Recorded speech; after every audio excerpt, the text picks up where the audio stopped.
CBSE board में previous year question paper के चर्चा के क्रम में आज हम लोग सम एप्लीकेशन ऑफ ट्रिग्नोमेट्री के प्रश्नों को देखेंगे। इसमें हम लोग प्रश्नों की प्रकृति के संबंध में, नेचर के संबंध में बात करेंगे, किस तरह के प्रश्न आते हैं।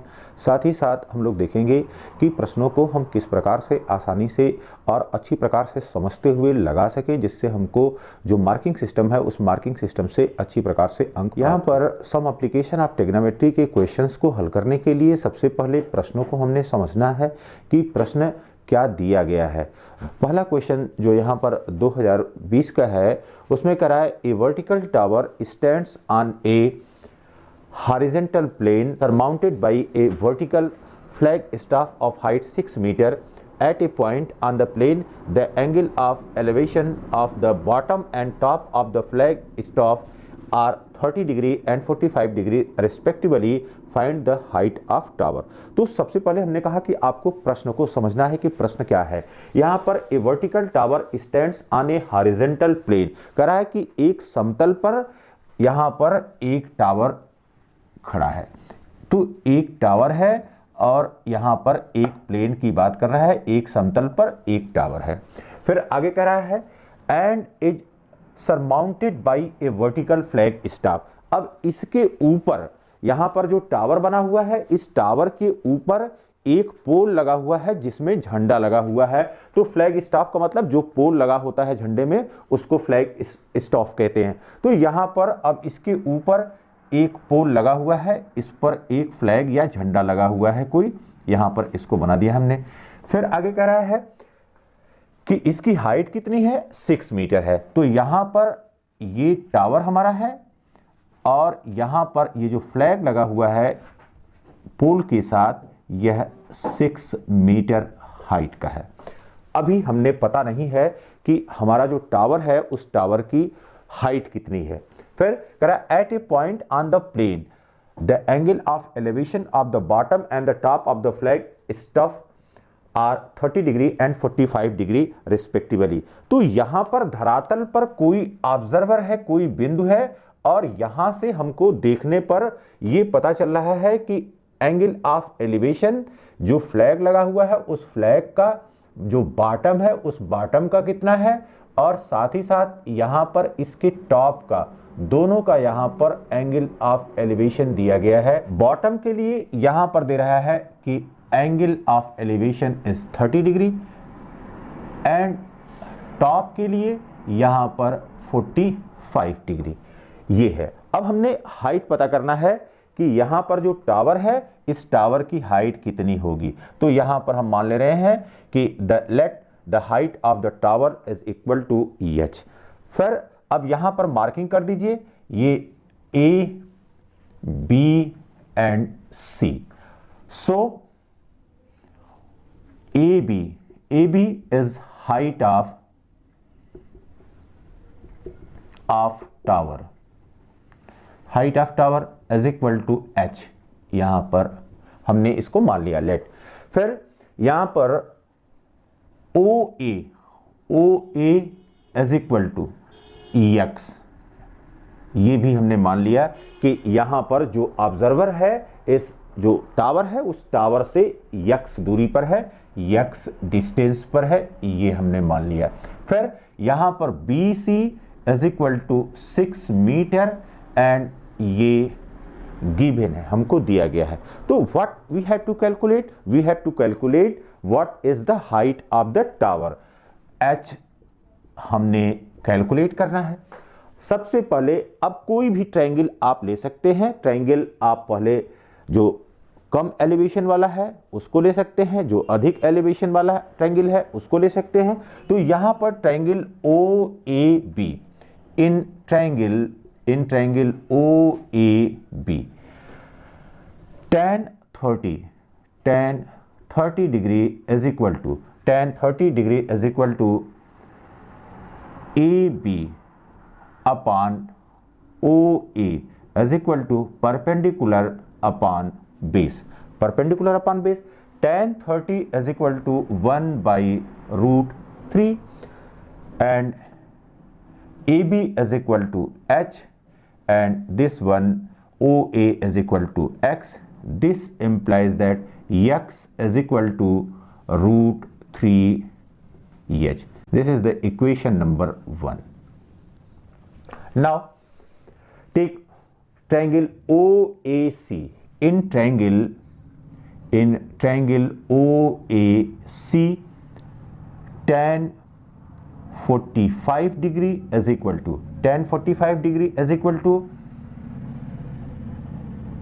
perpendicular divided by base is equal to AC divided by OA.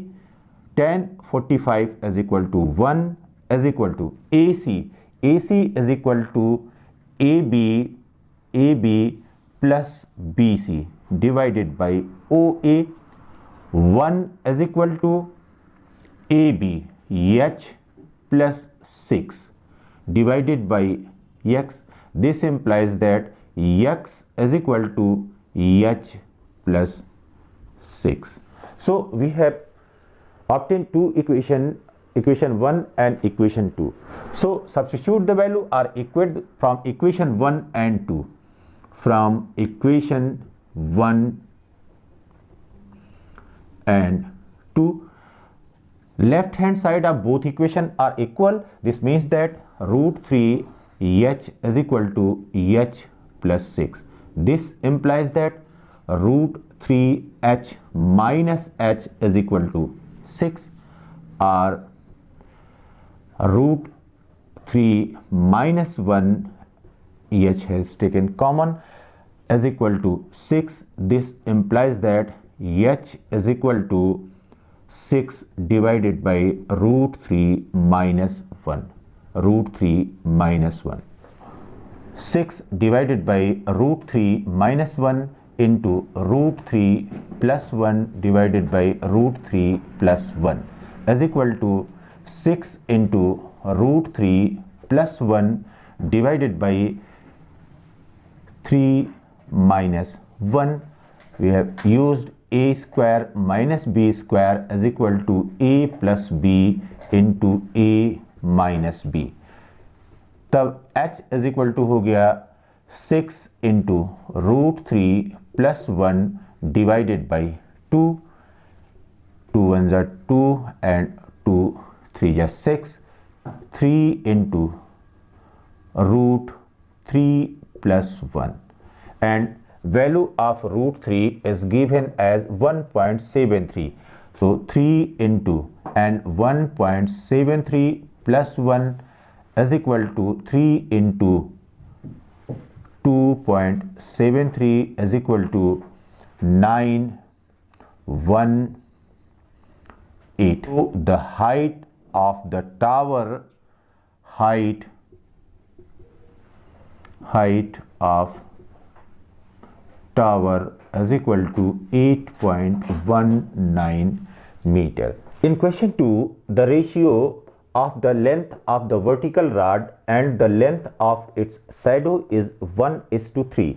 Find the angle of elevation of the sun at that moment. यहाँ पर कह रहा है कि किसी रॉड की लंबाई और उसकी छाया की लंबाई का अनुपात 1:3 का है। तो उस समय, उस तत्कालिक समय पर आपको पता करना है कि यहाँ पर उन्नयन कोण कितना है। तो अब यहाँ पर देखिए, हमने सबसे पहले क्या करना है, सबसे पहले यहाँ पर एक रॉड बना लिया, यह A and B, this is the rod. अब यहाँ पर सन यहाँ पर कहीं होगा और इस सन की वजह से जो लाइट पड़ रही है उस लाइट की यहाँ से छाया पड़ेगी और यह है रूट 3 और ये है 1। तो कह रहा है रेशियो इसका 1:3 है। तो लेट हाइट और length of rod is equal to x. Length of the rod is equal to x and length of its shadow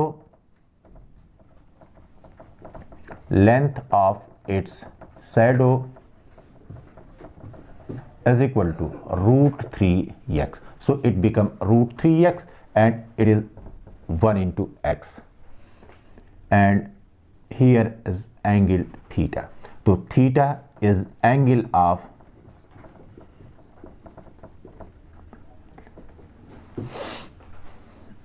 elevation, angle of elevation. This implies that tan theta is equal to perpendicular upon base is equal to AB divided by AC is equal to x divided by root 3x is equal to 1 by root 3, and 1 by root 3 means tan 30 degree is equal to 1 by root 3. This implies that theta is equal to 30 degree. Comparing this equation and this equation, the value of theta or angle of elevation of the sun at that moment comes out as 30 degree.